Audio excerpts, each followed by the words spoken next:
أعوذ بالله من الشيطان الرجيم. بسم الله الرحمن الرحيم. عم يتساءلون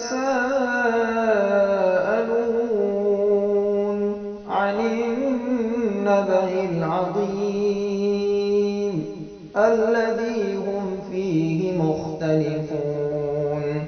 كلا سيعلمون ثم كلا سيعلمون.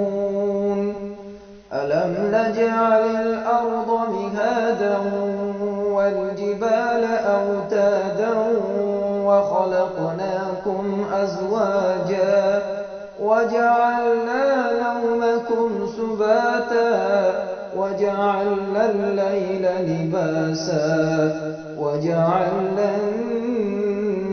النهار معاشا وبنينا فوقكم سبعا شدادا وجعلنا سراجا وهاجا وأنزلنا من المعصرات ماء ثجاجا لنخرج به حبا ونباتا وجنات ألفافا.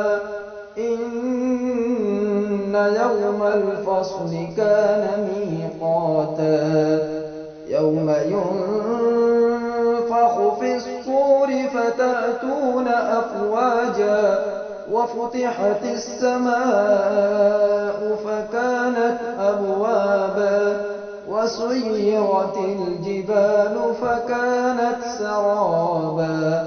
إن جهنم كانت مرصادا للطاغين مآبا لابثين فيها أحقابا لا يذوقون فيها بردا ولا شرابا إلا حميما وغساقا جزاء وفاقا. إنهم كانوا لا يرجون حسابا وكذبوا بآياتنا كذابا وكل شيء أحصيناه كتابا فذوقوا فلن نزيدكم إلا عذابا.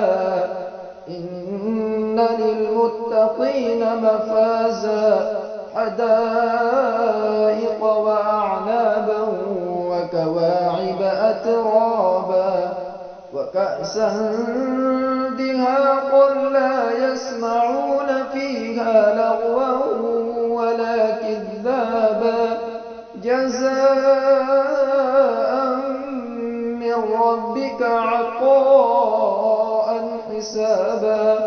رب السماوات والأرض وما بينهما الرحمن لا يملكون منه خطابا.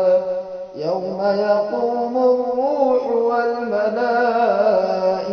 صفا لا يتكلمون إلا من أذن له الرحمن وقال صوابا. ذلك اليوم الحق فمن شاء اتخذ إلى ربه مآبا. إنا أنذرناكم عذابا قريبا يوم ينظر المرء ما قدمت يداه ويقول الكافر يا ليتني كنت ترابا. صدق الله العظيم. Thanks for watching. Don't forget to like, comment, share and subscribe to Al Wahid channel.